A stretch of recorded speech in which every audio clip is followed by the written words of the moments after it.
আসসালামু আলাইকুম প্রিয় বন্ধুরা। আজকে সকালে আমার একজন খামারি আমাকে ফোন দেয় যে উনার গাভীটাকে কিছু চিকিৎসা নিবে। তো আমিও উনার বাড়িতে চলে যাই।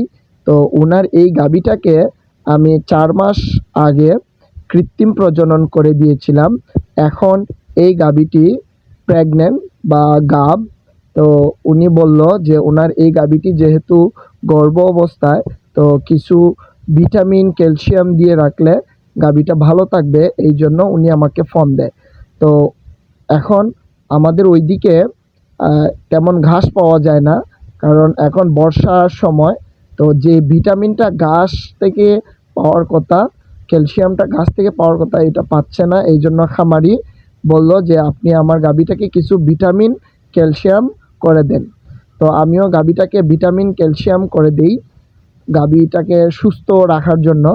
তো গাভীটাও অনেক চঞ্চল, আমিও ছাড়ি নাই।